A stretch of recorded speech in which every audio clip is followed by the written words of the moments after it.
Student, आप सभी का फिजिक्स आरके में स्वागत है। और आज आप इस वीडियो में क्लास 12 फिजिक्स का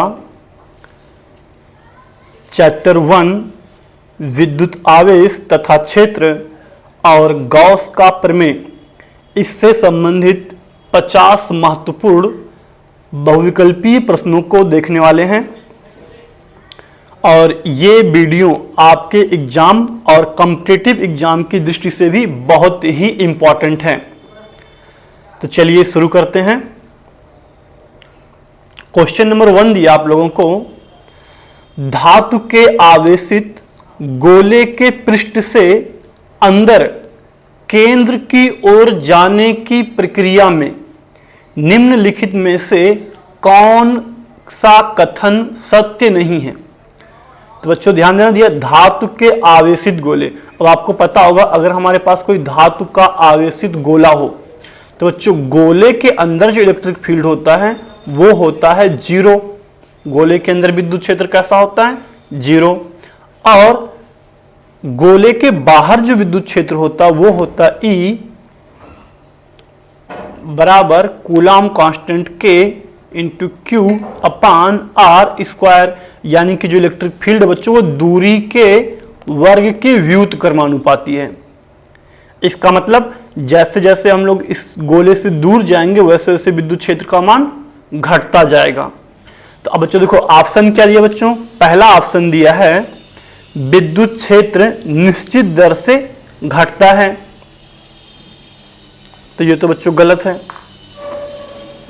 और दिया है विद्युत क्षेत्र बढ़ता है, तो बच्चों ये भी गलत है। तीसरा दिया उतना ही रहता है जितना कि पृष्ठ पर, ये भी गलत है। और चौथा ऑप्शन दिया सर्वत्र शून्य रहता है। तो अब बच्चों ध्यान देना, ये चौथा पॉइंट सही है कि इसके अंदर केंद्र की तरफ आने पर हर जगह विद्युत क्षेत्र शून्य होता है। लेकिन क्वेश्चन कह रहा बच्चों कौन सा कथन सत्य नहीं है। तो यहां पे जो आपका आंसर होगा वो होगा ऑप्शन ए, बी और सी तीनों होगा। इस क्वेश्चन में आपका तीनों ऑप्शन सही। यहां पे जो कौन सा सत्य नहीं है तो आपका चौथा ऑप्शन जो वो सत्य है, बाकी तीनों सत्य नहीं है, तो तीनों ये आपका राइट आंसर होगा। नेक्स्ट क्वेश्चन बच्चों दिया है 2 सेंटीमीटर त्रिज्या के एक गोले पर 2 माइक्रोकूलाम का आवेश है। यानी यहां पे बच्चों दे दिया R1 2 सेंटीमीटर और Q1 2 माइक्रोकूलाम, जबकि 5 सेंटीमीटर त्रिज्या के गोले पर 5 माइक्रोकूलाम का आवेश है। तो बच्चों यहां कितना दिया है? R2 दे दिया हमें 5 सेंटीमीटर और दे दिया है दूसरा आवेश, इसका आवेश Q2 5 माइक्रोकूलाम। तो क्वेश्चन करा गोलों के केंद्रों से 10 सेंटीमीटर की दूरी पर विद्युत क्षेत्रों का अनुपात क्या होगा। तो बच्चों यहां हमसे पूछ रहा E1 अपान E2। तो इसका बच्चों फार्मूला क्या हो जाएगा? Coulomb constant K into Q1 बटे R1 और यहां हो जाएगा फिर कूलाम कांस्टेंट K Q2 बटे R2 का वर्ग, यहां वर्ग रहेगा बच्चों। अब जो ध्यान देना, ये हमारा तो कट जाएगा कूलाम कांस्टेंट। अब यहां पे बच्चों ध्यान देना, दूरी दोनों के लिए सेम है 10 सेंटीमीटर। यहां क्वेश्चन बच्चों R1 और R2 ये जो दिया है ये तो बच्चों त्रिज्या है, और यहां जो दूरी क्वेश्चन में R दिया वो दिया है कितना? 10 सेंटीमीटर। ये जो बच्चों R है ये दोनों त्रिज्या है, ये दोनों क्या है? त्रिज्या है। इससे हमें क्वेश्चन से कोई मतलब नहीं है। क्वेश्चन में जो रखना है वह दूरी रखना है जहां पर विद्युत क्षेत्र ज्ञात करना है, और वो दूरी है 10 सेंटीमीटर। यानी ये भी दोनों कट जाएगा, दोनों के लिए सेम है। आया कितना बच्चों हमारा? ये आ गया E1 अपान E2 बराबर Q1 अपान Q2। तो इसका मान कितना बच्चों? 2 माइक्रोकूलाम बटे 5 माइक्रोकूलाम। ये कट जाएगा, हमारा आंसर आ जाएगा 5 बटे 2 बटे 5, यानी कि 2 अनुपात 5। ये आपका आंसर होगा बच्चों। अगला क्वेश्चन बच्चों देखते हैं। यहां दिया है एक आवेशित गोलीय चालक में विद्युत क्षेत्र। अब बच्चों चालक कैसा है, आवेशित और गोलीय है। तो बच्चों फिर से ध्यान देना, आवेशित गोलीय चालक के अंदर इलेक्ट्रिक फील्ड 0 होता है और बाहर कितना होता है, बाहर होता है E बराबर, ये होगा आपका बाहर, जहां पे K बराबर कितना बच्चों 1/4 पाई एप्सिलॉन नॉट।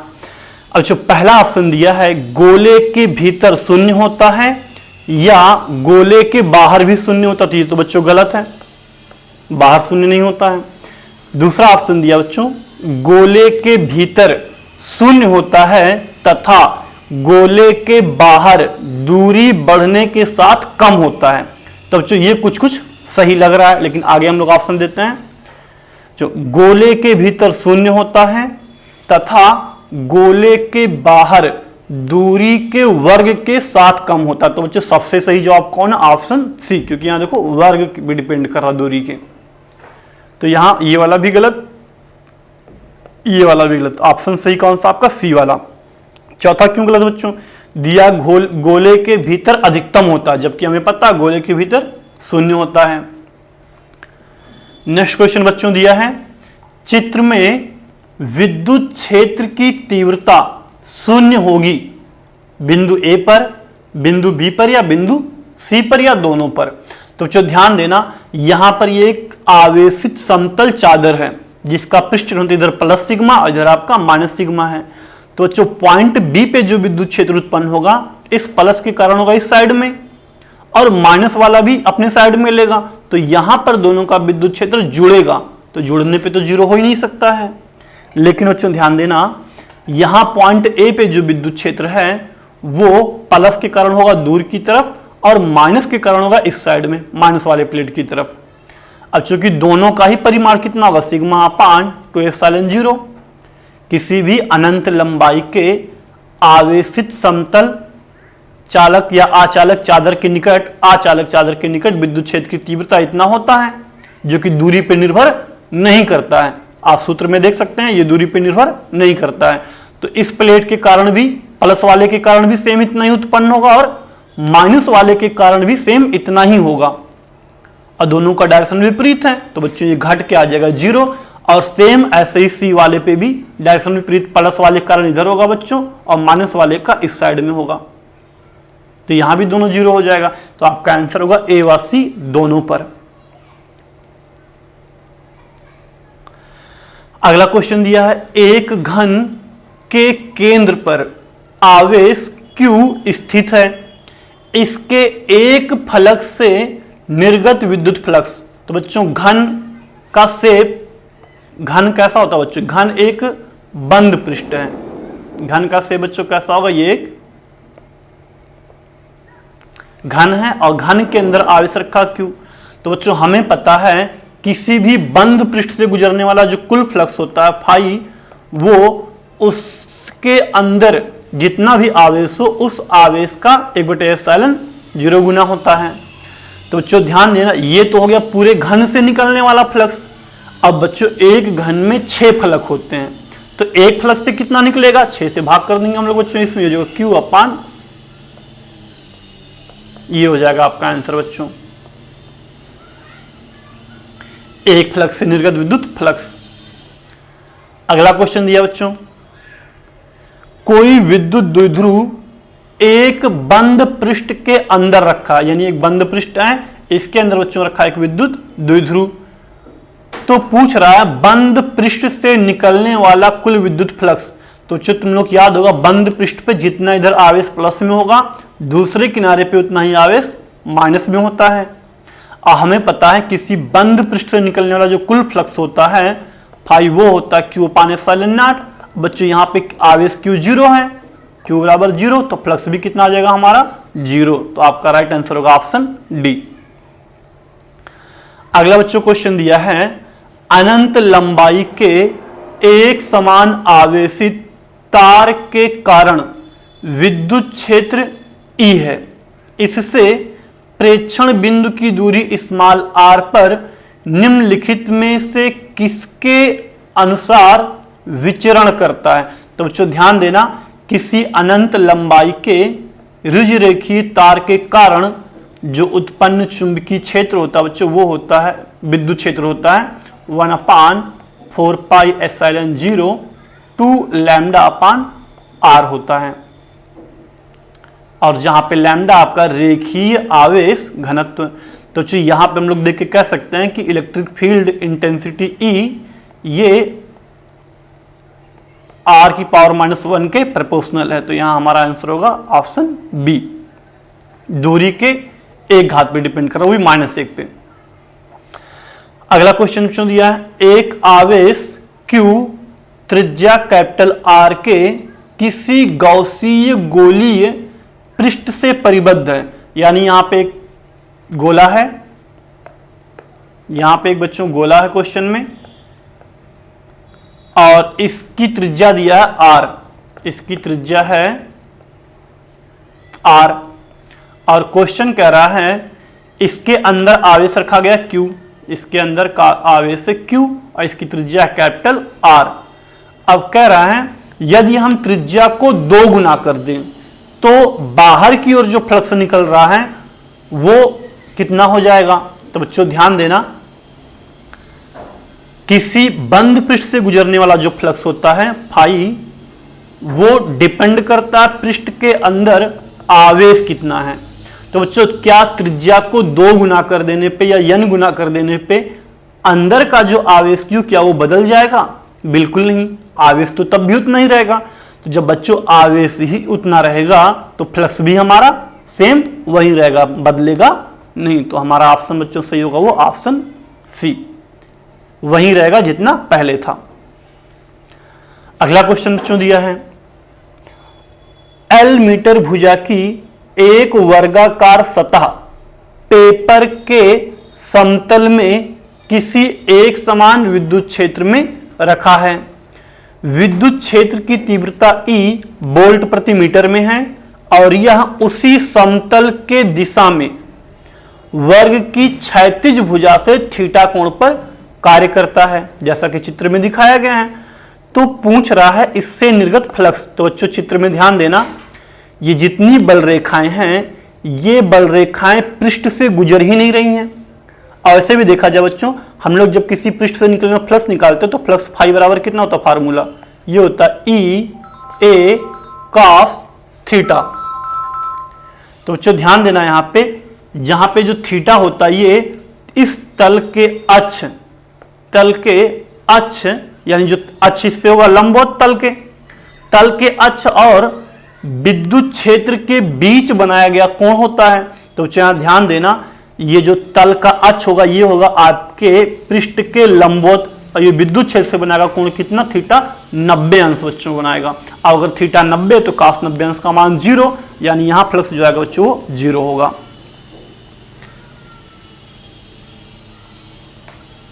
अगला बच्चों क्वेश्चन दिया है, एक घन के केंद्र पर Q आवेश रखा है।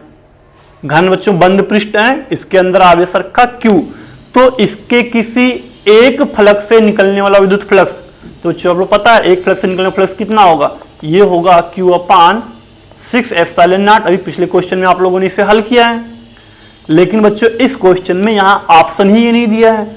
पहला ऑप्शन दिया ये जो कि सही नहीं है, दूसरा ऑप्शन कितना दिया बच्चों, ये भी सही नहीं है। अब बच्चों जो तीसरा ऑप्शन है ये बच्चों सही कैसे, अगर हम 4π से 4π को बच्चों काट दें तो हमारा आ जाएगा Q/6ε0। तो हमारा जो सही ऑप्शन बच्चों सी है यहां पर, बाकी ये गलत है। नेक्स्ट क्वेश्चन बच्चों दिया है, दूरी स्मॉल r पर स्थित 2 बिंदु आवेश +Q तथा -Q के बीच बल F लग रहा है। यानी यहां पे बच्चों क्या दिया है, 2 आवेश है, एक है आपका +Q और दूसरा बच्चों हमारा -Q है, और इनके बीच की दूरी दी है स्मॉल r, और इनके बीच जो बल लग रहा है वो F है। अब यदि एक आवेश स्थिर हो और दूसरा उसके चारों ओर r त्रिज्या के वृत्तीय पथ में चक्कर काटे तो किया गया कार्य क्या होगा।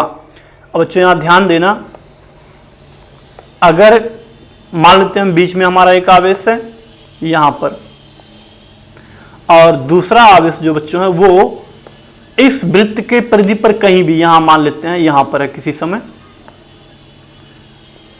तो बच्चों जब ये वृत्तीय पथ पर गति करेगा तो इसके जो विस्थापन की दिशा होगी वो प्रत्येक स्थिति में, जो विस्थापन होगा बच्चों वो प्रत्येक स्थिति में लगने वाले बल के लंबवत होगा। पता लगा बच्चों यहां पे ये है, तो बच्चों बल किधर लग सकता है, या तो बल लगेगा इस साइड में या तो इस साइड में, त्रिज्या के अनुदिश इन दोनों आवेशों को मिलाने वाली रेखा की दिशा में लगेगा, या कह सकते हैं त्रिज्या के अनुदिश लगेगा बल। अब विस्थापन जो बच्चों होगा वो होगा इस साइड में, यानी बल स्पर्श रेखीय दिशा में। अब बच्चों यहां पे कोण कितना बनेगा, आपको पता है प्रमेय से, यहां हमेशा कोण 90 होता है। किसी वृत्त की त्रिज्या और उस बिंदु पर खींची गई स्पर्श रेखा दोनों हमेशा 90 अंश के कोण बनाते हैं। तो यहां बच्चों कितना हो जाएगा हमारा, थीटा हो जाएगा 90। आपको पता है अगर थीटा 90 तो किया गया कार्य डब्ल्यू बराबर कितना हो जाएगा, बल गुणे विस्थापन एफ डी कास थीटा, और कास थीटा 90 तो यह आ जाएगा 0। नेक्स्ट क्वेश्चन बच्चों दिया है म्यू 0 एप्सिलॉन 0 की घात -1/2 का मान, तो बच्चों इसका मान होता है 3 गुणे 10 की घात 8 मीटर प्रति सेकंड। तो अब बच्चों ये तो ऑप्शन में कहीं दिया नहीं है, अब ऑप्शन में हर जगह दिया सेंटीमीटर। अगर बच्चों में इस मीटर को सेंटीमीटर में बदल दें तो जगह 3 गुणे 10 की घात 8 मीटर की जगह बच्चों कितना हो जाएगा 100 सेंटीमीटर बटे सेकंड। तो ये आ जाएगा हमारा 3 गुणे 10 की घात 10 सेंटीमीटर प्रति सेकंड। तो हमारा ऑप्शन जो बच्चों होगा सही वो होगा ये वाला ऑप्शन बी। ऑप्शन बी हमारा सही जवाब होगा बच्चों। अगला क्वेश्चन दिया बच्चों, यदि किसी सुचालक की सतह के प्रति एकांक क्षेत्रफल पर आवेश Q हो तो सतह के समीप किसी बिंदु पर विद्युत क्षेत्र की तीव्रता। तो बच्चों यहां दिया में चालक का, एक चालक है जिसका पृष्ठीय आवेश घनत्व सिग्मा जो है यानी कि Q बटे A, इसका मान ही दे दिया Q है। एकांक क्षेत्रफल पर आवेश Q दिया तो एक हम लोग A की जगह पर रखेंगे 1 और Q तो Q ही रहेगा, तो यह जगह हमारा 1। तो पूछ रहा है इसके समीप निकट किसी बिंदु पर विद्युत क्षेत्र की तीव्रता। तो बच्चों ध्यान देना, चालक के कारण, किसी चालक प्लेट के कारण उत्पन्न विद्युत क्षेत्र की तीव्रता होता है E बराबर सिग्मा अपान एप्सिलॉन नॉट। तो बच्चों ये हमारा हो जाएगा कितना, सिग्मा की जगह Q अपान एप्सिलॉन नॉट। पहला ऑप्शन हमारा सही जवाब होगा। दिशा किधर होता है बच्चों, तो दिशा जो होता है वो पृष्ठ के लंबवत होता है, तल के। तो हमारा सही जवाब होगा ऑप्शन ए। नेक्स्ट क्वेश्चन बच्चों दिया है, किसी सपाट वृत्तीय चकती पर आवेश प्लस Q है, यानी हमारे पास कोई वृत्ताकार चकती है और इस पर आवेश पूरा जो है प्लस Q वितरित है। अब एक आवेश दूसरा है प्लस Q जिसकी गतिज ऊर्जा दिया E है, और ये चकती की ओर इसके अक्ष के लंबवत आ रहा, मतलब ये जो तल का अक्ष है इसी के लंबवत इसी दिशा में आ रहा, हमारा केंद्र की तरफ फेंका गया है।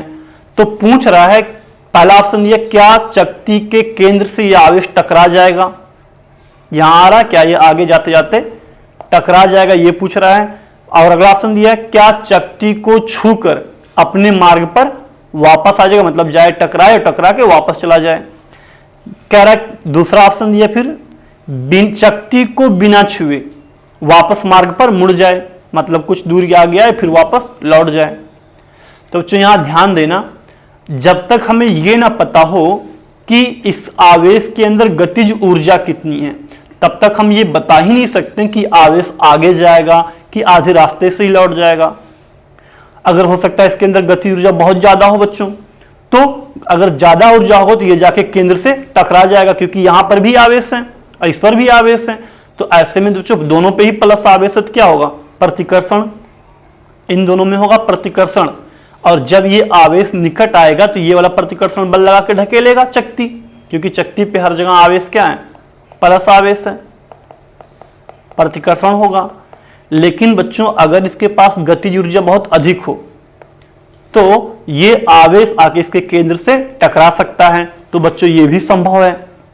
और अगर गतिज ऊर्जा बहुत ज्यादा ना हो, मीडियम में हो, तो हो सकता है टकराए और टकरा की ऊर्जा कम हो जाए फिर लौट जाए, ये भी हो सकता है बच्चों। या अगर इसके अंदर गतिज ऊर्जा कम है तो ये हो सकता है ये यहीं से वापस लौट जाए, या थोड़ा सा आ गया है फिर लौट जाए, ज्यादा ऊर्जा बचे ही ना इसके अंदर। तो जो यहां पे जो सही ऑप्शन होगा वो होगा ऑप्शन डी।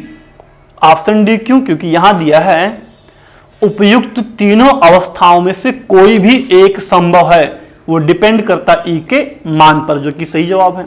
ई के मान से हम लोग पता लगा सकते हैं कि क्या होगा, तो आपका सही जवाब यहां ऑप्शन डी होगा। अगला क्वेश्चन बच्चों दिया है, दो अनंत लंबाई के समांतर तार जिनका रेखीय आवेश घनत्व क्रमशः λ1 व λ2 है, तो पूछ रहा है ये दोनों एक दूसरे से r मीटर की दूरी पे रखे हैं, तो प्रत्येक तार की एकांक लंबाई पर लगने वाला बल, तो बच्चों ध्यान देना, बल F बराबर होता है Q इंटू E। विद्युत क्षेत्र, जैसे बच्चों हमें पता करना है कि पहले के कारण दूसरे पे कितना बल लग रहा है, क्योंकि बच्चों यहाँ पे दोनों एक दूसरे पे बराबर बल लगाएंगे, तो चाहे पहले के कारण दूसरे पे पता करते हैं, चाहे दूसरे के कारण पहले पे, आंसर सेम आएगा। तो इस पहले के कारण यहां पर विद्युत क्षेत्र कितना उत्पन्न होगा, तो ये हो जाएगा lambda upon 2 pi epsilon R, ये हो जाएगा पहले तार के कारण यहां पर उत्पन्न विद्युत क्षेत्र। और बच्चों इसका आवेश कितना एकांक लंबाई का, तो ये हो जाएगा Q बटे L, ये या इसको हम लोग बोल सकते हैं बच्चों लैम्डा, एकांक लंबाई का जो आवेश होता है उसको हम लोग लैम्डा बोलते हैं, तो इसको हम बच्चों लिख देते हैं λ2, एकांक लंबाई का आवेश। तो गुणा करने पे हमारा कितना आ जाएगा, ये आ जाएगा λ1 इंटू λ2 अपान 2। अब बच्चों अगर इसी में हम लोग 2 से गुणा और 2 से भाग कर दें तो ये हो जाएगा हमारा 1 अपान 4 पाई एप्सिलॉन 0 λ1 λ2 बटे r। अब बच्चों यहाँ पे एक चीज ध्यान देना, 2 ऊपर रहेगा यहाँ पे, इतने को हम लोग बोलते हैं कूलाम कांस्टेंट के, तो यहाँ पे बच्चों जो सही ऑप्शन होगा वो हो जाएगा हमारा ये वाला। जिन बच्चों को समझ में नहीं आया वो लोग इसको ऐसे भी समझ सकते हैं, देखो इसको लगाने का एक तरीका और भी है।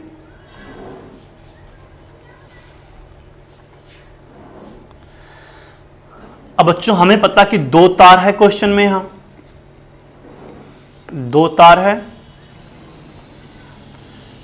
एक का पृष्ठीय आवेश तो दिया λ1, दूसरे वाले का दिया λ2।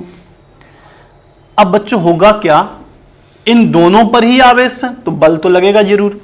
अब यहां पे जो बल लगेगा दोनों पे ही बराबर क्रिया प्रतिक्रिया के नियम से, तो अगर बच्चों हम कहें इसके कारण इस पे लगने वाला बल पहले के कारण दूसरे पे, तो ये हो जाएगा पहले वाले के कारण उत्पन्न विद्युत क्षेत्र गुणे दूसरे वाले का आवेश एकांक लंबाई का। तो जो पहले वाले तार के कारण यहां पर जो विद्युत क्षेत्र उत्पन्न होगा r दूरी पर, वो होता है, आप लोग ये सूत्र याद किए होंगे, अनंत लंबाई का अगर कोई तार है तो उसके लिए फार्मूला था 1 अपान 4 पाई एप्सिलॉन 0 2 λ1 अपान r, ये आप लोगों ने फार्मूला याद किया होगा। और Q2 क्या बच्चों, दूसरे तार के एकांक लंबाई का आवेश, तो ये जगह λ2, गुणा करने पे बच्चों हमारा कितना आ जाएगा, इतने की जगह पे Coulomb constant K into 2 λ1 into λ2 बटे r, तो तब भी यही आ जाएगा हमारा। अगला क्वेश्चन दिया बच्चों, एक घन के अंदर 8 विद्युत द्विध्रुव जिनमें प्रत्येक आवेश का परिमाण E रखे हैं, तो घन से निकलने वाला फ्लक्स, तो बच्चों ध्यान देना, विद्युत द्विध्रुव चाहे इतने हो, उन सभी का जो नेट आवेश होता है बच्चों वो कितना होता है, वो होता है 0, क्योंकि एक साइड पे प्लस में होगा, दूसरे साइड पे सेम उतना ही माइनस में।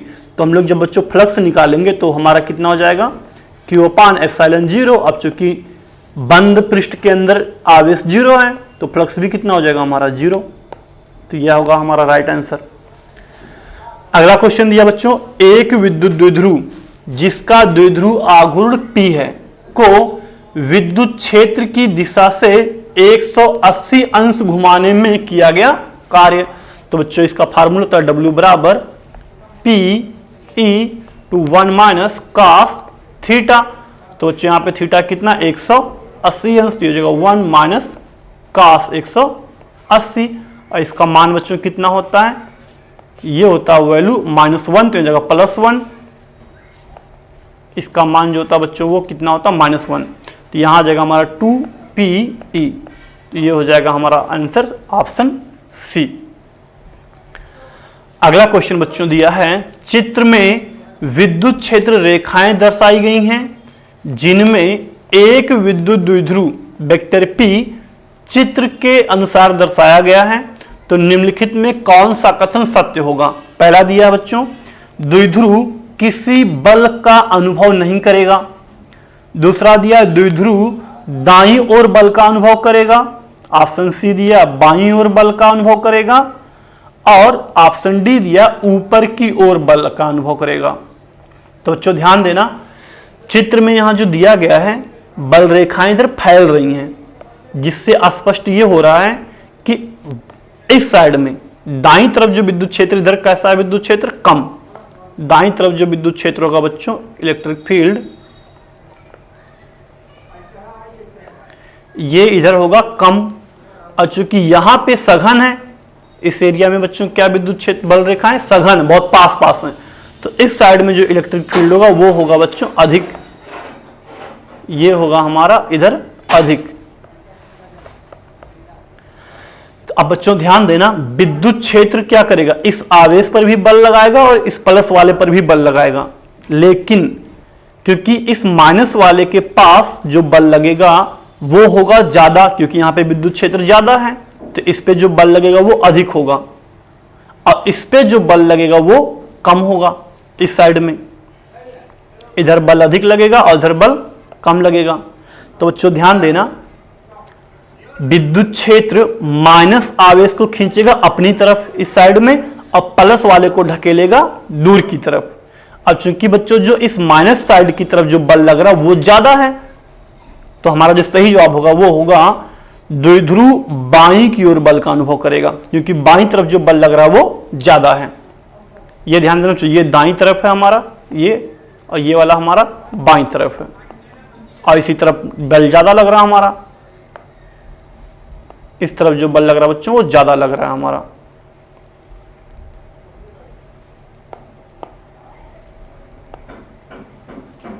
ये हमारा लेफ्ट साइड है और ये हमारा राइट साइड है। अगला क्वेश्चन बच्चों दिया है, नीचे दिए गए चित्र में पृष्ठ से गुजरने वाला विद्युत फ्लक्स। अब 4 बच्चों इमेज दिया है, ये अब कह रहा कि चित्र 4 में सर्वाधिक फ्लक्स निकलेगा। दूसरा कह रहा है चित्र 3 में सबसे अधिक फ्लक्स निकलेगा। तीसरा दिया 2 और 3 में समान, परंतु चित्र 4 में 4 से कम होगा। और ऑप्शन डी दिया सभी चित्रों में समान है। तो बच्चों ध्यान देना, ये सब जितने भी चित्र हैं सभी के सभी चित्र बंद आकृति हैं, या कह सकते हो बंद पृष्ठ हैं। और हमें पता है किसी भी बंद पृष्ठ से गुजरने वाला कुल फ्लक्स उस पृष्ठ के अंदर जितना आवेश होता है उस आवेश पर निर्भर करता है, उस आवेश पर फ्लक्स निर्भर करता है।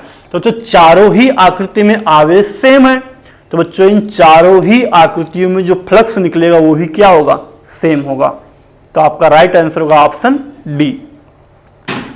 अगला क्वेश्चन दिया बच्चों, किसी दिए गए तल के लिए गॉस का नियम इस प्रकार लिखते हैं। अब बच्चों यहां क्या लिखा गया है, integration surface integral vector E dot vector ds लिखा है बच्चों, ये वेक्टर इधर हो गया थोड़ा, बराबर लिखा 0। अब बच्चों ध्यान देना, किसी पृष्ठ से निकलने वाला जो कुल फ्लक्स होता है ये वही चीज है, और इसकी जगह पे हम लिख सकते हैं Q/ε0 बराबर 0। तो इससे बच्चों क्या पता चल रहा है, जो पृष्ठ से फ्लक्स गुजर रहा है वो क्या होगा, 0। तो ऑप्शन क्या दिया हमें, तल पर विद्युत क्षेत्र ई अवश्य शून्य होगा, तो ये गलत है। अगला दिया प्रत्येक लंबवत होगा, ये भी गलत है। यहां दिया तल से होकर संपूर्ण फ्लक्स शून्य है, तो इसका मतलब ये होगा कि जिस तल के लिए हम लोग ये इंटीग्रेशन कर रहे हैं उस तल से जो फ्लक्स गुजर रहा है वो क्या होगा, टोटल 0 होगा। इसका मतलब ये होगा, ऑप्शन सी आपका राइट आंसर है। अब बच्चों आप लोगों ने गॉस के प्रमेय में ये फार्मूला पढ़ा होगा, किसी पृष्ठ से निकलने वाला फ्लक्स फाई बराबर कितना होता है, ये होता है integration vector E dot D S. ये फ्लक्स का ही फार्मूला है। अब फ्लक्स ही 0 दे दिया है तो मतलब जाहिर सी बात है संपूर्ण फ्लक्स कितना होगा, 0। अगला क्वेश्चन दिया बच्चों, 60 सेंटीमीटर दूरी पर 2 न्यूटन प्रति कूलाम मान का विद्युत क्षेत्र उत्पन्न करने वाले बिंदु आवेश का मान कितना होगा। आवेश पूछ रहा बच्चों, तो विद्युत क्षेत्र का फार्मूला क्या था बच्चों, ई बराबर कूलाम कांस्टेंट के इंटू Q/r स्क्वायर। तो ई का मान बच्चों कितना दिया, 2 दिया है। के का मान 9 × 10⁹ क्यू कितना होगा ये पूछ रहा बच्चों। आर का मान तो बच्चों 60 सेंटीमीटर को मीटर बदलेंगे कितना हो जाएगा, 0.6 मीटर। तो यहाँ रखेंगे कितना हो जाएगा, वर्ग 0.36, क्योंकि आर स्क्वायर भी रखना होता है यहाँ पे। तो ये गुणा कर देते हैं बच्चों, कितना आ जाएगा ये हो जाएगा, इसका इधर जब गुणा कर देंगे बच्चों कितना हो जाएगा ये हमारा, ये आ जाएगा 0.72, इधर आ जाएगा 9 × 10⁻⁻, ये 9, इधर है क्यू, तो क्यू बराबर कितना हो जाएगा बच्चों हमारा 9×8 = 72, इधर आ जाएगा 0.08, और ये घात उधर जाएगा तो हो जाएगा बच्चों कितना हमारा 10⁻⁹। ये इसको और हल कर देंगे बच्चों तो ये हो जाएगा 8 × 10⁻⁻11 कूलाम। तो ऑप्शन में कहीं सब बच्चों दिया है कुछ, ये पहला ऑप्शन हमारा सही होगा, 8 × 10⁻⁻11 कूलाम। अगला बच्चों क्वेश्चन दिया है, एक वर्ग के 3 कोनों पर 3 बराबर परिमाण के आवेश रखे हैं। तो बच्चों हम लोग पहले क्या करते हैं, वर्ग बना लेते हैं।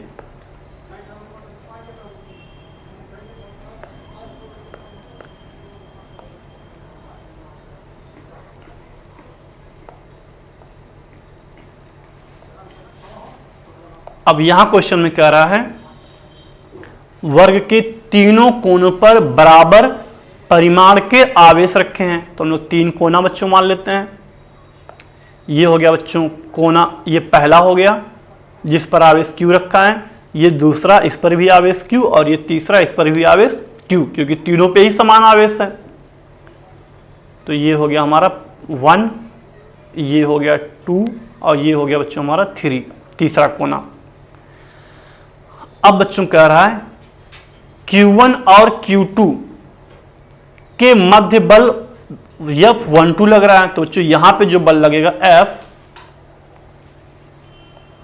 F12 के कारण 2 दूसरे पे लगने वाला बल ये लगेगा बच्चों इस दिशा में, क्योंकि दोनों सेम है तो प्रतिकर्षण होगा। इधर लगेगा बल F12,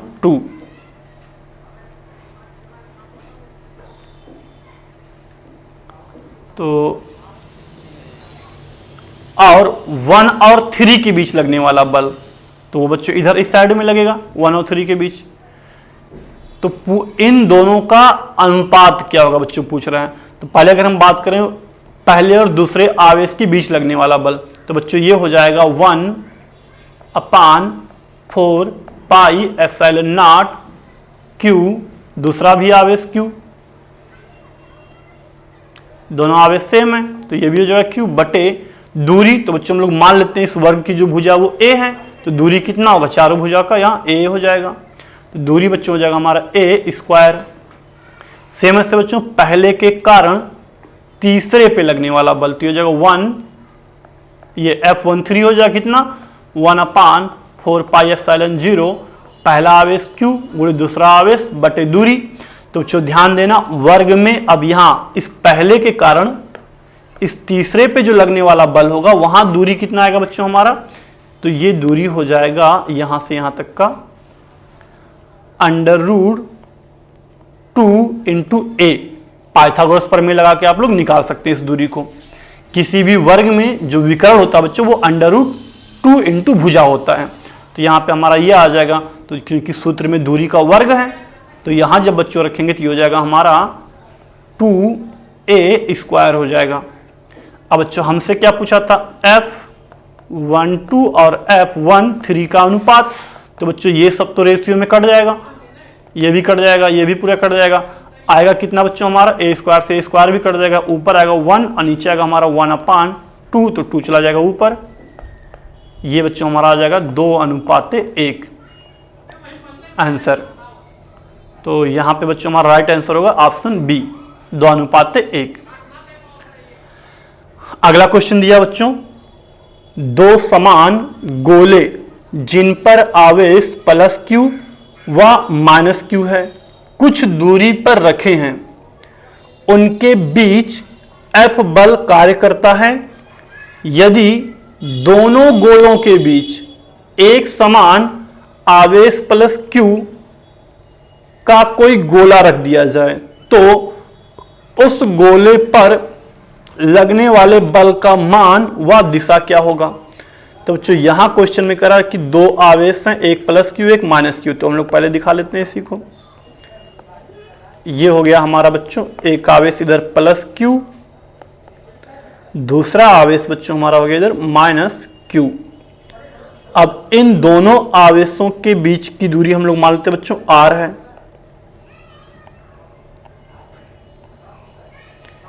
इन दोनों के बीच की दूरी जो बच्चों हम लोग मान लेते हैं वो कितना है, स्मॉल r।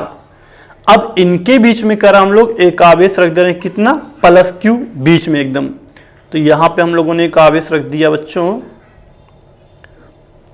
+q और इसकी दूरी कितना होगा, ये होगा दूरी बच्चों r/2 और इधर भी होगा हमारा r/2 सेम। अब बच्चों दिया क्या कह रहा है कि इस बीच वाले पे मानते ये पॉइंट A है बच्चों, ये हमारा पॉइंट B और जो बीच वाला आवेश है ये पॉइंट है C। तो कह इस बीच वाले पर लगने वाला बल कितना होगा। तो बच्चों ध्यान देना बीच वाले पे जो बल लगेगा वो एक तो लगेगा इस A वाले आवेश के कारण, तो ये हो जाएगा हमारा FAC प्लस एक तो लगेगा इस B वाले कारण, तो वो हो जाएगा FB। तो बच्चों ध्यान देना इन दोनों का जो दिशा होगा, इन दोनों का जो दिशा बच्चों वो सेम है। कैसे, इस प्लस वाले का जो आवेश लगेगा दोनों प्लस, ये भी प्लस बच्चों ये भी प्लस, तो ये ढकेलेगा इसको इस तरफ बल लगाएगा, अब माइनस वाला भी अपनी तरफ अट्रैक्ट करेगा, ये भी इधर खींचेगा। तो बच्चों दोनों बलों का डायरेक्शन सेम है तो ये दोनों जुड़ जाएंगे, तो जो नेट बल हो जाएगा हमारा वो जो कितना आ जाएगा वो ये हो जाएगा हमारा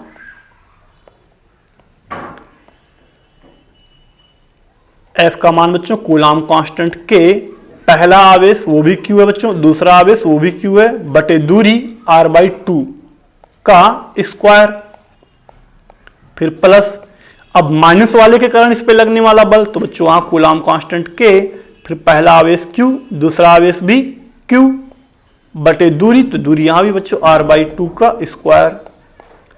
तो बच्चों जुड़ के हमारा कितना आ जाएगा, ये आ जाएगा हमारा 4kq² बटे r² और प्लस ये हो जाएगा हमारा बच्चों ये भी हो जाएगा 4kq² बटे r², जुड़ के हमारा बच्चों कितना आ जाएगा ये 8kq² बटे r²। अब बच्चों ऐसा तो ऑप्शन में कहीं दिया नहीं है। अब यहां एक चीज दिया है कि शुरू में जो बल लग रहा था वो बच्चों F था, तो थोड़ा हम लोग देख लें शुरू में जो बल लग रहा था वो कितना है, तो शुरू में जो बल लग रहा है F बराबर वो हो जाएगा कूलाम कांस्टेंट K, पहला आवेश Q, दूसरा भी Q, और उनके बीच की दूरी R का स्क्वायर। तो इससे पता चल रहा है कि इतना जो है वो F है, ये इतना क्या हमारा F के बराबर है। तो यहां हो जाएगा 8F। तो अब बच्चों बल लग की तरफ माइनस वाले की तरफ, तो हमारा सही जवाब होगा ऑप्शन सी, 8F का बल लगेगा वो भी माइनस वाले की तरफ। अगला क्वेश्चन बच्चों दिया है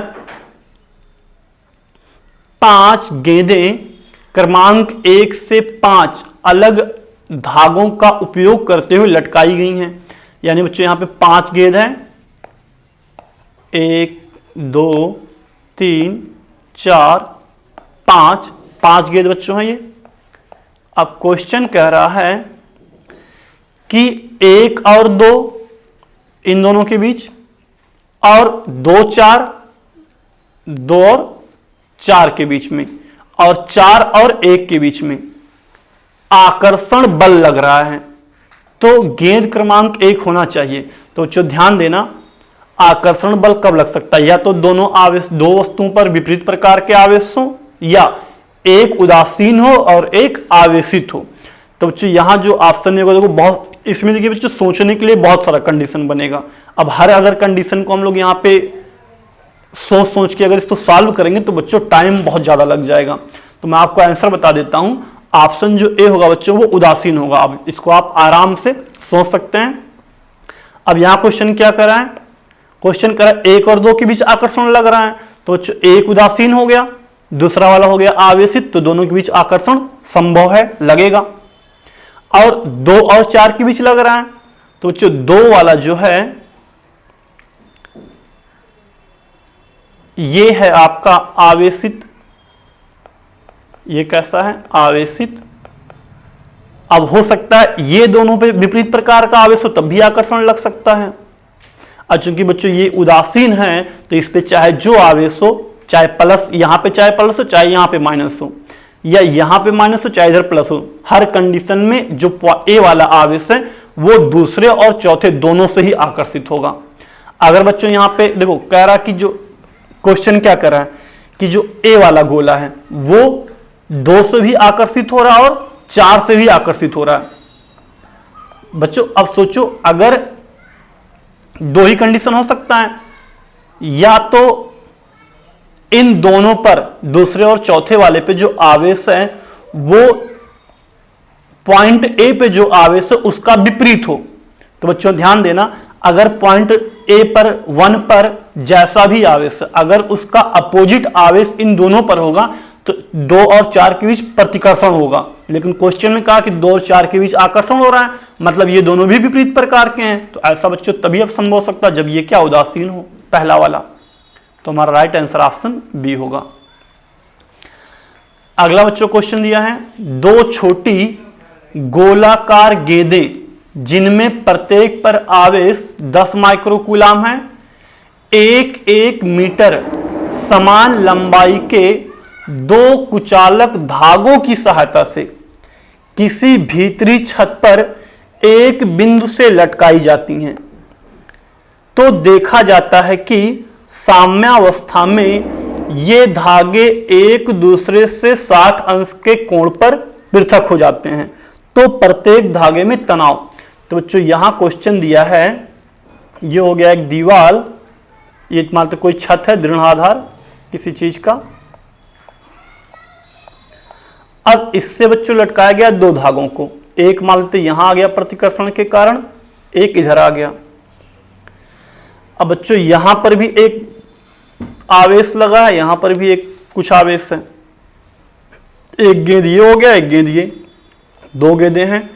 अब बच्चों ध्यान देना, इन दोनों पर ही आवेश है, इस गेंद पर भी आवेश है और इस पर भी आवेश है।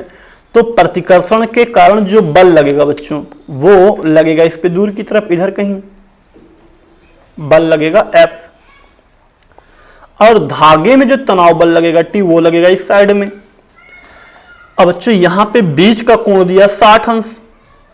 तो बच्चों हमें पता है ये समबाहु त्रिभुज, इसको मिला दे हम लोग बच्चों पूरा, ये कैसा बनेगा समबाहु त्रिभुज पूरा। तो ये कोण भी कितना होगा 60 और ये भी कितना होगा 60। अगर बच्चों हम इसका वेक्टर वियोजन कर दें, धागे पे जो तनाव बल T लग रहा है उसका वेक्टर वियोजन कर दें, तो इस दिशा में जो घटक आएगा बच्चों वो हो जाएगा हमारा T cos 60। और संतुलन की दशा में बच्चों क्या होगा हमारा, संतुलन की कंडीशन में जो बल F लग रहा है वो T cos 60 के बराबर होगा बच्चों। तो हमसे पूछा धागे में तनाव, तो बच्चों हल कर लेते हैं हम लोग। F की जगह कितना हो जाएगा बच्चों, F की जगह हो जाएगा 1/4 पाई एप्सिलॉन नॉट पहला आवेश Q गुणे दूसरा आवेश। तो बच्चों दोनों ही आवेश सेम 10-10 माइक्रो कूलाम का क्वेश्चन में दिया है, और बटे दूरी, तो दोनों के बीच की दूरी r का स्क्वायर कर देंगे इधर, इंटू T cos 60 अंश का मान बच्चों 1/2 होता है। तो ये हो जाएगा बच्चों इधर कितना हमारा 9 गुणे 10 की घात 9 नियतांक का मान, और बच्चों आवेश दोनों ही 10 माइक्रो कूलाम है, तो हो जाएगा 10 गुणे 10 की घात -6 गुणे 10 की घात -6 दोनों का मान। बच्चों चूंकि यहां जो आकृति बन रहा है वो समबाहु त्रिभुज का बन रहा है, और धागे की लंबाई हमें दिया 1 मीटर, तो बच्चों ये सब दूरी कितना, ये भी 1 मीटर हमारा होगा, ये भी 1 मीटर होगा, और ये भी 1 मीटर होगा। तो यहाँ पे जो दूरी होगा बच्चों वो हम कितना रखेंगे, यहाँ पे 1 मीटर। तो यहाँ आ जाएगा 1 का स्क्वायर, और यहाँ आ जाएगा हमारा T/2। तो इसको हल करने पे हमारा कितना आ जाएगा, ये हो जाएगा 9 दूनी 18, 2 का इधर लाके गुणा कर देंगे, गुणे 10 की घात, ये आ जाएगा हमारा -2, या इसको बच्चों हम लोग लिख सकते हैं T बराबर 0.18 न्यूटन। ये हमारा हो जाएगा बच्चों राइट आंसर ऑप्शन सी। अगला क्वेश्चन बच्चों दिया है, विद्युत क्षेत्र का मात्रक किसके समतुल्य नहीं है। न्यूटन प्रति कूलाम, तो ये भी विद्युत क्षेत्र का मात्रक होता है बच्चों। वोल्ट प्रति मीटर ये भी होता है। अब बच्चों जूल प्रति कूलाम, तो बच्चों ध्यान देना विभवांतर V बराबर आप लोग पढ़े होंगे, ये होता है W/Q, जहां W का मात्रक होता है कार्य का जूल और आवेश का कूलाम। तो ये जो बच्चों मात्रक है ये विभवांतर या विभव का मात्रक है, तो ये हमारा विद्युत क्षेत्र का मात्रक नहीं हो सकता। अगला बच्चों क्वेश्चन दिया है, स्थिर आवेश वाले 2 छोटे गोलों के मध्य वायु में बल F1 तथा K परावैद्युतांक वाले माध्यम में बल F2 है, तो F1 और F2 का अनुपात। तो बच्चों हमसे पूछ रहा है F1 और F2 का अनुपात।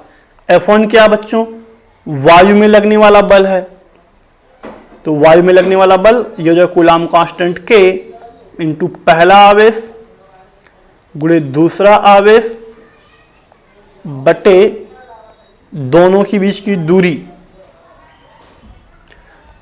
हो जाएगा बच्चों R स्क्वायर। अब F2 क्या बच्चों, जब बीच में माध्यम हो तब लगने वाला बल, तो फिर से फार्मूला वही। अब बच्चों ध्यान देना यहां पे जो है कूलाम कांस्टेंट K अपान एप्सिलॉन R, या बच्चों इस फार्मूले को हम ऐसे लिखते हैं, नहीं तो आपको दिक्कत होगा, क्योंकि यहां पे परावैद्युतांक भी K से दिया है, हम लोग कूलाम कांस्टेंट को भी K से लिखेंगे तो थोड़ा समझने में समस्या होगा आपको।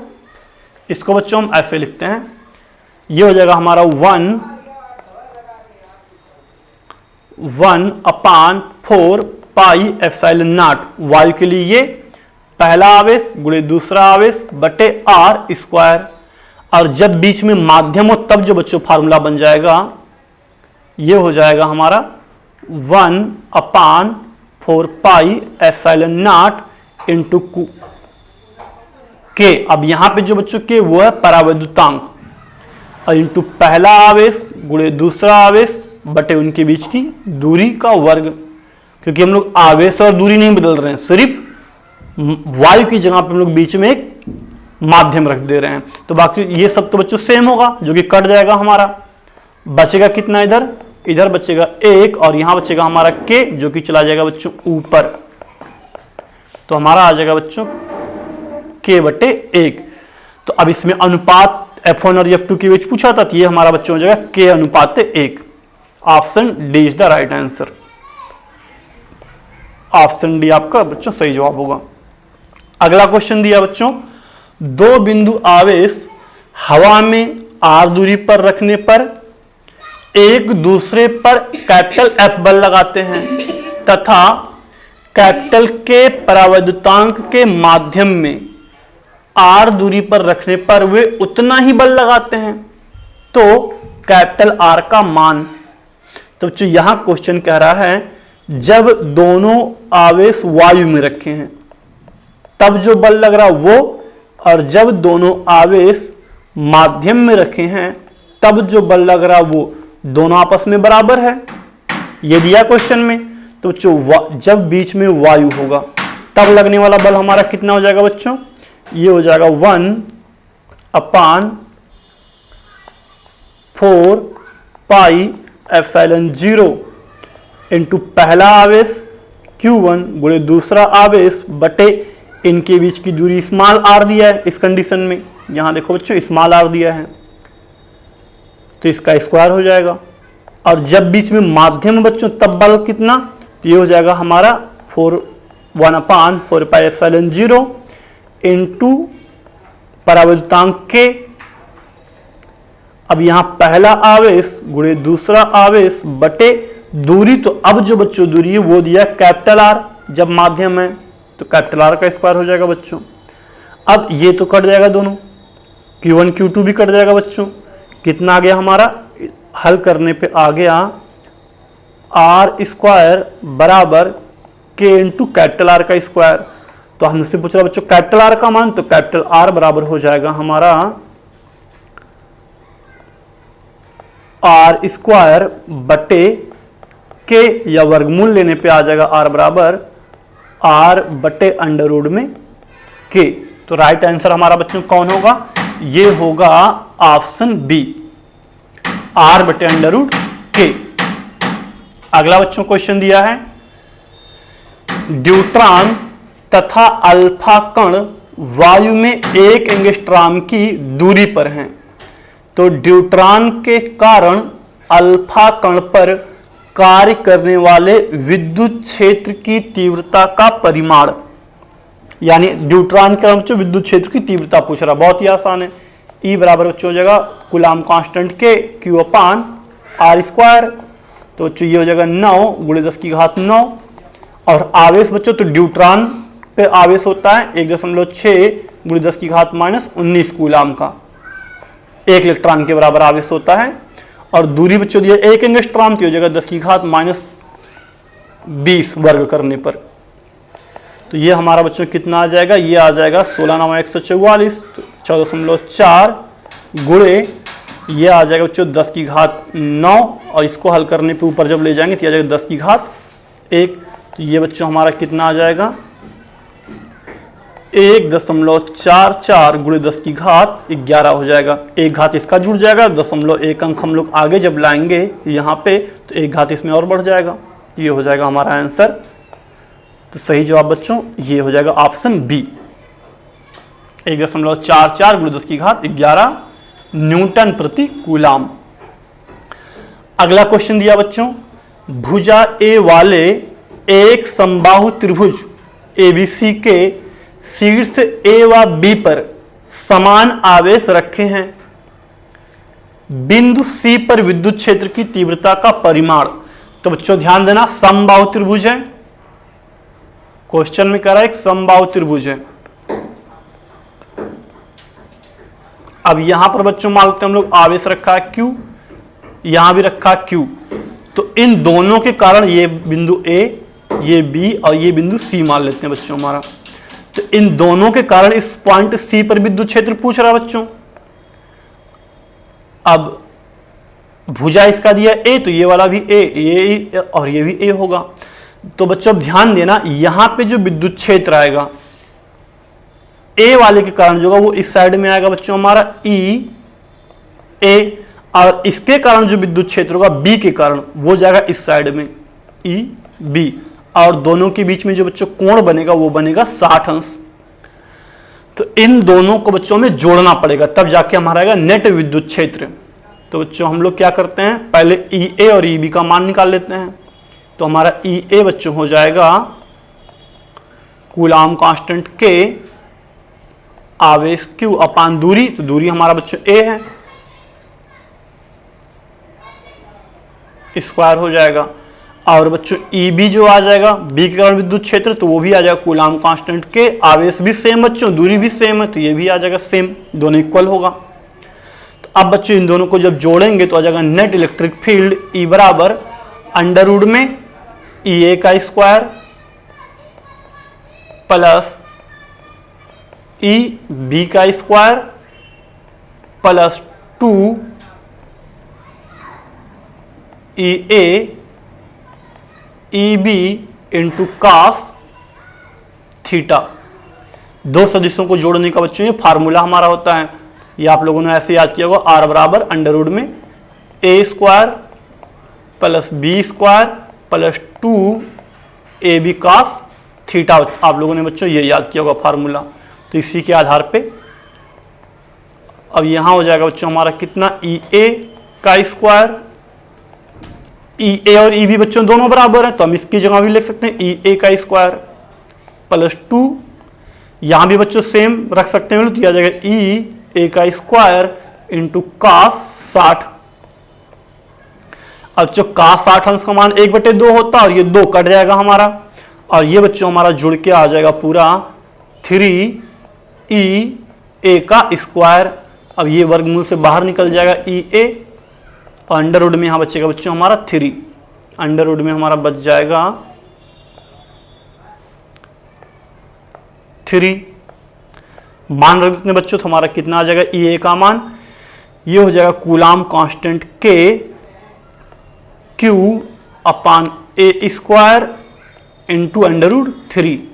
अब चूंकि बच्चों ऑप्शन जो दिया उसमें कूलाम कांस्टेंट कहीं दिया नहीं है, तो हम लोग काम क्या करते हैं, कूलाम कांस्टेंट का मान रख देते हैं। तो यह आ जाएगा 1/4 pi epsilon naught Q under root 3 upon A square. अब ये बच्चों ऑप्शन देखते हैं कहां दिया है, ऊपर रहेगा Q अपान अंडर रूट 3, तो इस ऑप्शन में बच्चों दिया अंडर रूट 3 इंटू Q, और नीचे ये, तो हमारा राइट आंसर होगा ऑप्शन सी। अगला क्वेश्चन दिया बच्चों, M द्रव्यमान एवं Q आवेश का एक आवेशित कण स्थिर अवस्था से E परिमाण के विद्युत क्षेत्र में छोड़ा जाता है, तो T समय उपरांत इसकी गतिज ऊर्जा क्या होगी। अब बच्चों अगर हम ये पता चल जाए T समय बाद वेग कितना होगा, तो हमारा काम आसान हो जाएगा, क्योंकि गतिज ऊर्जा के फार्मूले में वेग रखना होगा। तो बच्चों हमें फार्मूला पता है V बराबर U प्लस AT होता है, गति का प्रथम समीकरण। अब बच्चों अंतिम वेग हमें पता करना T सेकंड बाद, प्रारंभिक वेग तो 0 होगा, क्वेश्चन में कह दिया है स्थिर अवस्था से, यहां स्पष्ट दिया स्थिर अवस्था है। अब बच्चों त्वरण A की जगह पे हम रख सकते हैं F बटे M इंटू T। ये कहां से आया बच्चों, F बराबर होता हमारा M इंटू A, पक्षांतर कर देंगे तो A बराबर F बटे M हो जाएगा। अब बच्चों ये तो 0, F की जगह पे हम लिख सकते हैं Q इंटू E, ये फार्मूला होता है बच्चों, F बराबर Q इंटू E फार्मूला होता है। अब ये तो बच्चों हमारा हो गया वेग T सेकंड बाद। अब हमें क्या पता करना था, गतिज ऊर्जा, तो गतिज ऊर्जा के बराबर बच्चों होता है 1/2 m v स्क्वायर, तो v का मान यहां रख देते हैं बच्चों, कितना हो जाएगा 1/2 m v स्क्वायर हमारा हो जाएगा बच्चों Q E इंटू टी बटे m पूरे का स्क्वायर।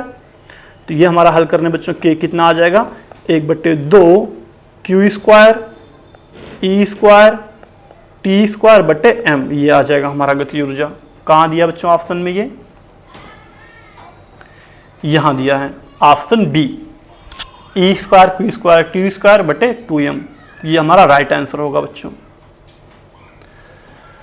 नेक्स्ट क्वेश्चन बच्चों दिया है, दो समान आवेशों Q कैपिटल Q को मिलाने वाली रेखा के मध्य बिंदु पर Q आवेश रखा गया है, तो तीनों आवेशों का निकाय संतुलन में होगा यदि Q बराबर, पूछ रहा है बच्चों, ये भी Q ही रहेगा हमारा। यहां बच्चों दोनों आवेश क्यू क्यू है, ये चीज ध्यान देना, टाइप होने में गलती हो गया वो। अब क्वेश्चन बच्चों कह रहा कि दो समान आवेश दोनों का मान क्यू है, इसको मिलाने वाली रेखा, तो पहले बना लेते हैं हम लोग। अब यहां पर बच्चों दो समान आवेश, यहां भी Q और यहां भी आवेश Q, इन दोनों के बीच में यहां पर रख देते हैं हम एक आवेश और, इसका मान है स्मॉल q। अब यहां पे तीनों निकाय बच्चों दिया संतुलन में है, तो हम लोग पहले दूरी मान लेते हैं। दूरी बच्चों हम यहां मान लेते हैं, ये दूरी हमारा है r और यहां भी दूरी r है, यहां से यहां।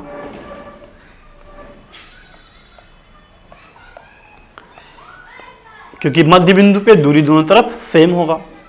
अब कह रहा है कि तीनों का निकाय संतुलन में है। अब इसको नाम दे बच्चों A, ये पॉइंट हमारा B और ये पॉइंट C। तो अगर बच्चों हम बात करें पॉइंट A पर, तो जो पॉइंट A पर आवेश रखा गया है उस पर नेट बल जो लगेगा वो 0। क्यों? क्योंकि तीनों संतुलन में है, तो चाहे हम पॉइंट A का निकालें, B का या C के, तीनों ही आवेशों पे नेट बल जो लगेगा वो 0 होगा बच्चों। तो हम लोग यहां पे कह सकते हैं पॉइंट A पर जो नेट बल लग रहा है वो हमारा होगा 0, या इसको ऐसे भी कह सकते हैं पॉइंट A पर जो आवेश रखा है उस पर इस आवेश के कारण और इस आवेश के कारण, दोनों के कारण जो बल लगेगा वो होगा हमारा 0। तो यानी यहां पे ये हो जाएगा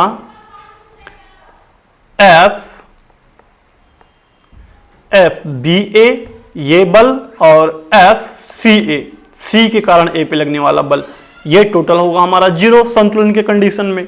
तो जो मान रखते हैं हमारे कितना आ जाएगा, इसका मान हो जाएगा कूलाम कांस्टेंट के, पहला आवेश तो FBA यानी B के कारण A पर जो आवेश रखा उस पर बल, तो हो जाएगा एक आवेश Q, दूसरा कैपिटल Q बटे दूरी R का स्क्वायर हो जाएगा प्लस। अब C पे जो आवेश रखा उसके कारण बल, तो ये जो कूलाम कांस्टेंट के, पहला आवेश कैपिटल Q, दूसरा आवेश भी Q और दूरी बच्चों यहां हो जाएगा 2R का स्क्वायर, तो ये हो जाएगा हमारा बराबर 0। तो अब बच्चों हम इसको अगर दूसरे साइड में कर दें या इसमें से इसको इधर कर दें तो ये आ जाएगा बच्चों हमारा कितना, के Q कैपिटल Q बटे R स्क्वायर, ये जाएगा इधर तो जाएगा माइनस कैपिटल, ये दोनों Q है कैपिटल Q और नीचे हो जाएगा 4R स्क्वायर। तो बच्चों ये तो इतना हमारा कट ही जाएगा, K से K कट जाएगा और ये दोनों कट जाएगा हमारा। अब बचा कितना हमारा बच्चों, Q बराबर आ गया माइनस कैपिटल Q बटे 4, ये आ गया हमारा आंसर। तो Q का मान कितना होगा, ये अगर इतना होगा तो तीनों निकाय संतुलन में रहेंगे। अगला क्वेश्चन दिया है बच्चों, धातु का बना एक ठोस गोला एक समान विद्युत क्षेत्र में रखा है, तो चित्र में दिखाई गई बल रेखाओं में से सही बल रेखा है। कुछ ध्यान देना, पहले वाला तो गलत है। अच्छा, इसमें जो सही बल रेखा बच्चों वो है आपका ऑप्शन नंबर 4। क्यों, समझिए। किसी भी चालक से जो बच्चों विद्युत बल रेखाएं निकलती हैं वो हमेशा सतह के लंबवत होती हैं। तो वो बच्चों पूरे चित्र में केवल चौथा वाला जो ये बल रेखा है ये ही सतह के लंबवत अंदर भी जा रहा है, सतह के लंबवत बाहर भी निकल रहा है। तो ऑप्शन नंबर जो 4 होगा बच्चों वो सही होगा। बाकी बच्चों ये सतह के लंबवत नहीं, गलत। ये भी सतह के लंबवत नहीं है और ये चालक के अंदर जा रहा तो अंदर जा ही नहीं सकता, ये भी गलत है बच्चों। और तीसरा चालक के अंदर गया तो ये भी गलत है, अंदर नहीं जा सकता। चौथा वाला आपका केवल सही बच्चों। अगला दिया बच्चों, एक द्विध्रुव की अक्षीय रेखा पर स्थित किसी बिंदु पर विद्युत क्षेत्र की तीव्रता E1 और उतनी ही दूरी पर अनुप्रस्थ स्थिति में विद्युत स्थिति पर बिंदु पर विद्युत क्षेत्र की तीव्रता E2 है। बच्चों सिंपल कह रहा है कि अच्छी स्थिति में विद्युत क्षेत्र की तीव्रता E1 है और निरक्षीय स्थिति में विद्युत क्षेत्र की तीव्रता E2 है। तो इन दोनों में क्या संबंध होगा? अब बच्चों E1 बराबर अच्छी स्थिति में है तो ये कितना हो जाएगा हमारा कूलाम कांस्टेंट K, या बच्चों आपको फार्मूला याद होगा, हो जाएगा 2P/R3। ये होता अच्छी स्थिति में विद्युत क्षेत्र की तीव्रता, और निरक्षीय स्थिति में बच्चों होता है कूलाम कांस्टेंट K P/R3। तो जो देखने से ही स्पष्ट है कि निरक्षीय वाला क्या है, आधा है अच्छी स्थिति का, यानी जो अच्छी स्थिति में दुगना होगा। तो बच्चों ये हमारा हो जाएगा ऑप्शन सही E1 बराबर 2E2। ये पहला ऑप्शन बच्चों हमारा सही होगा। अच्छी स्थिति में जो विद्युत क्षेत्र होगा वो दुगना होगा निरक्षीय का, क्योंकि दूरी सब में सेम है, कोई फर्क है नहीं। अगला क्वेश्चन बच्चों दिया है, एक इलेक्ट्रॉन एक विद्युत क्षेत्र में इस प्रकार प्रवेश करता है कि उसका वेग विद्युत क्षेत्र रेखाओं की दिशा में है। तो ऐसी परिस्थिति में इलेक्ट्रॉन का पथ वृत्ताकार होगा, परवलयाकार होगा, इलेक्ट्रॉन का वेग बढ़ेगा घटेगा? तो बच्चों सही जवाब है इलेक्ट्रॉन का वेग घटेगा, क्योंकि विद्युत क्षेत्र इलेक्ट्रॉन को अपनी तरफ आकर्षित करेगा। तो ऐसे में जाहिर सी बात है वो दूर जाना चाह रहा है, विद्युत क्षेत्र अपनी तरफ खींच रहा है तो वेग घटेगा। अगला क्वेश्चन दिया बच्चों, एक आवेश Q को दो भागों में Q-Q में विभाजित किया जाता है, तो अलग करने पर दोनों के बीच कूलाम प्रतिकर्षण बल अधिकतम है, तब कैपिटल Q और स्मॉल q का अनुपात क्या होगा? तो बच्चों ध्यान देना, अगर हम किसी एक आवेश को दो भागों में बांट दें और बल उन पर अधिकतम तभी लग सकता है जब दोनों आवेश शुरू वाले आवेश के आधे आधे हों, सेम परिमाण हो, आधा आधा, तभी बल अधिकतम हो सकता है। तो बच्चों यहां पे कह दिया कि बल अधिकतम, यानी जो हमारा Q होगा वो बच्चों कितना होगा, शुरू वाले आवेश यानी कैपिटल Q का आधा। तो इन दोनों का अनुपात बच्चों कितना आ जाएगा, अनुपात आ जाएगा कैपिटल Q बटे स्मॉल q बराबर कैपिटल Q, यहां हो जाएगा Q बटे 2। तो ये बच्चे कट जाएगा, ये हमारा आ जाएगा कितना 2/1, यानी कि ये 2 आएगा मान इसका। अगला बच्चों क्वेश्चन दिया, एक धातु की कोष के भीतर गुहिका में एक बिंदु आवेश Q रखा है। अब पूछ रहा इनमें से कौन सा चित्र सही है, बल रेखाओं को दर्शा रहा है। तो बच्चों यहां पर चित्र में बल रेखाएं इस धातु के कोष के अंदर से जा रही हैं, जो कि बिल्कुल गलत है। यहां पर बच्चों ये पृष्ठ के लंबवत नहीं तिरछा है, तो ये भी गलत है। तो ये बच्चों सही है, क्योंकि यहां पे जो बल रेखाएं हैं वो पृष्ठ के लंबवत जा रही हैं, और हमेशा विद्युत बल रेखाएं पृष्ठ के लंबवत होती हैं और धातु के अंदर नहीं होती। तो देखो धातु के अंदर बल रेखा दिखाया भी नहीं कहीं पे, तो ये सही है और ये गलत है। गलत क्यों है, यहां पे बल रेखाएं तो लंबवत दिखाई गई इस चित्र में, लेकिन ये बल रेखाएं धातु के अंदर भी दिख रही हैं। हमें पता है किसी धातु के अंदर विद्युत क्षेत्र क्या होता है, चालक के अंदर 0 होता है, तो अंदर तो बल रेखाएं हो ही नहीं सकती, जबकि यहां अंदर भी दिखा दिया, यहां भी दिखा दिया, यहां भी दिखा दिया अंदर, तो ये गलत है। ऑप्शन नंबर सी सही है आपका बच्चों। अगला क्वेश्चन दिया है, धातु के एक ऋणावेशित छोटे गोले को दो बराबर तथा विपरीत बिंदु आवेशों के ठीक बीच में रखा जाता है। यदि गोले को धनावेश की दिशा में थोड़ा सा हटाकर छोड़ दें तो वह अपनी मूल स्थिति के परितः कंपन करेगा, वह धनात्मक आवेश की ओर चलता जाएगा, उसको विद्युत स्थितिज ऊर्जा घटेगी या गतिज ऊर्जा बढ़ेगी, या उसकी कुल ऊर्जा स्थिर होगी परंतु शून्य नहीं होगी।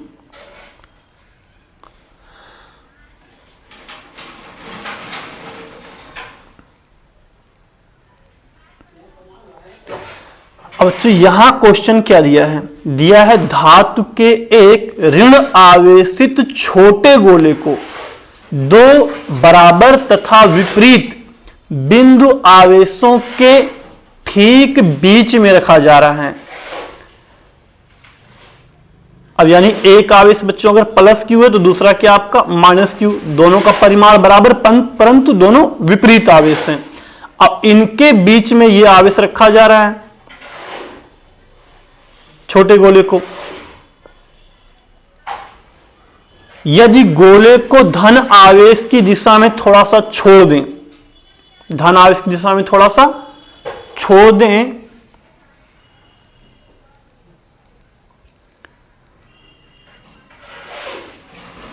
तो अब बच्चों देखो हो गया क्या यहां पे, आप लोगों से अगर बहुत लोगों को लगेगा कि ये दोनों आवेशों के बीच में इधर उधर कंपन करने लगेगा, लेकिन बच्चों ऐसा नहीं है। जब इसको हम प्लस वाले की तरफ कर देंगे तो ये प्लस वाले की तरफ जाता रहेगा।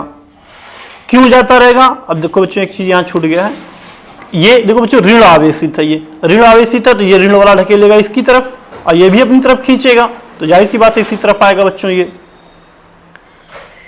तो आपका सही जवाब होगा ये, वह धनात्मक आवेश की ओर चलता जाएगा क्योंकि दोनों ही बल उसी दिशा में लग रहे हैं। अगला क्वेश्चन दिया बच्चों, एक ही प्रकार के विद्युत आवेशों से आवेशित तथा समान पृष्ठ आवेश घनत्व सिग्मा वाले दो समांतर पृष्ठों के बीच किसी बिंदु पर विद्युत क्षेत्र की तीव्रता तो बच्चों शून्य होता है। क्यों? क्योंकि दोनों परिपृष्ठ आवेश का घनत्व सिग्मा सेम है, तो बच्चों यहां पे जो विद्युत क्षेत्र होगा एक दोनों का एक दूसरे से विपरीत होगा, और परिमाण में दोनों का सिग्मा अपान 2 एप्सिलॉन 0, तो काट के 0 हो जाएगा। अगला क्वेश्चन दिया बच्चों, 1 मिलीमीटर त्रिज्या वाले एक लंबे सीधे तार पर विद्युत आवेश समान रूप से वितरित है। लंबा तार, उस पर आवेश समान रूप से वितरित है। फिर कह रहा है तार की 1 सेंटीमीटर लंबाई पर आवेश का मान कैपिटल क्यू है, तो 1 सेंटीमीटर पर कैपिटल क्यू है, तो 100 सेंटीमीटर पर कितना होगा बच्चों? 100 क्यू, यानी कि 1 मीटर लंबे तार पे जो आवेश होगा वो होगा हमारा 100 क्यू। फिर क्या दिया है, एक अन्य बेलनाकार पृष्ठ जिसकी त्रिज्या 50 सेंटीमीटर और लंबाई 1 मीटर है, इस तार को समान रूप से घेरा है। तो बच्चों इस तार को एक बेलनाकार पृष्ठ घेर रहा है, ये हम लोग मानते हैं ये पृष्ठ है जिस तार को घेर रहा है। अब इस बेलनाकार पृष्ठ की त्रिज्या दिया है कितना? 50 सेंटीमीटर, लंबाई दिया है 1 मीटर, ये लंबाई 1 मीटर है, त्रिज्या दिया है 50 सेंटीमीटर। तो इस तार को समान रूप से घेरा, तो इस बेलनाकार पृष्ठ से गुजरने वाला कुल विद्युत फ्लक्स पूछ रहा है। तो बच्चों बेलनाकार जो पृष्ठ बंद पृष्ठ है, और किसी बंद पृष्ठ से गुजरने वाला जो फ्लक्स होता है वो इस पृष्ठ के अंदर के कुल आवेश का 1/ε0 गुना। तो बच्चों इसके अंदर आवेश होगा कितना? तो चूंकि इसकी लंबाई 1 मीटर है तो इसके अंदर जो तार आएगा वो उसकी भी लंबाई होगी 1 मीटर, और 1 मीटर तार पर बच्चों आवेश कितना आएगा? 100 क्यू। तो हमारा बच्चों फ्लक्स हो जाएगा क्यू की जगह पे 100 कैपिटल क्यू बटे एप्सिलॉन 0। तो आपका जो आंसर होगा बच्चों ये होगा बी। अगला क्वेश्चन दिया है, यदि एक स्थिर विद्युत क्षेत्र में विद्युत क्षेत्र की तीव्रता E हो तो विद्युत ऊर्जा घनत्व किसके अनुक्रमानुपाती होगा? तो बच्चों ये ऑप्शन बी है, क्योंकि U बराबर बच्चों होता है 1/2 एप्सिलॉन 0 इंटू E स्क्वायर, जहां पे आपका बच्चों E क्या है? विद्युत क्षेत्र है, और U आपका है विद्युत स्थितिज ऊर्जा घनत्व। अगला क्वेश्चन दिया बच्चों, P और 64P विद्युत द्विध्रुव आघूर्ण वाले दो द्विध्रुव को एक रेखा पर विरुद्ध दिशा में यानी विपरीत दिशा में 25 सेंटीमीटर की दूरी पर रखा गया है। दोनों द्विध्रुवों के बीच में विद्युत द्विध्रुव आघूर्ण, अब यहां बच्चों लिखने में थोड़ा मिसप्रिंट हो गया है, कह रहा यहां पे देखो क्वेश्चन में कह रहा है एक विद्युत द्विध्रुव,